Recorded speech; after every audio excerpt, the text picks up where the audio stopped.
To the border now, and Texas Governor Greg Abbott today unveiled more plans to resume building a wall along the southern border with Mexico. And his project is getting some support from other states now. NewsNation correspondent Marky Martin is live for us in Texas with more on today's announcement. Marky. Hey, good evening, Marnie. Yeah, this has been the talk of Texas this week. Governor Greg Abbott vowing to finish or at least continue what President Trump started, and that is the border wall. And today, he laid out his game plan.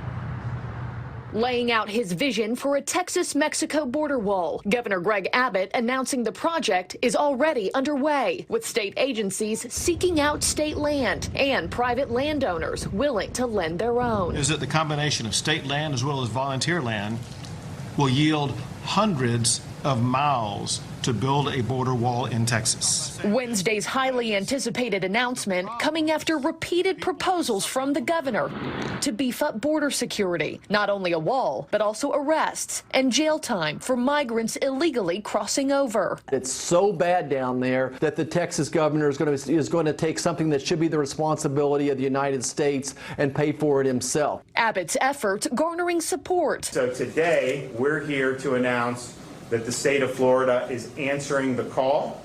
Florida is going to support Texas and Arizona. Florida Governor Ron DeSantis deploying law enforcement from a dozen agencies to fortify the border. But there's also opposition and doubt. Local law enforcement is not tasked with handling federal immigration laws. Within the last 24 hours, a trip to the southern border materializing for the Texas governor. And today we celebrate an extraordinary milestone, the completion of the promised 450 miles of border wall. Not with the current president, but rather former President Donald Trump. The joint trip at the end of June, likely to beat out a U.S. border visit from President Biden and Vice President Harris. To the White House to have... At the White House today, a delegation of Texas Democrats meeting with the vice president to discuss voting rights. No mention of the border was made. Political experts reminding Texans that statewide elections are just around the corner. It gets positive media attention to Republican leaders on an issue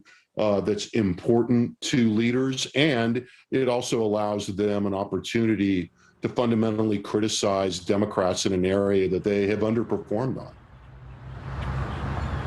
And the governor admitting today he has no idea yet how much this wall will cost. But yesterday, in a podcast revealing he wanted to crowdfund this and that he would provide a link to Texans and people all over the world who wanted to donate to this wall. And we can tell you as of this afternoon, that link is now live.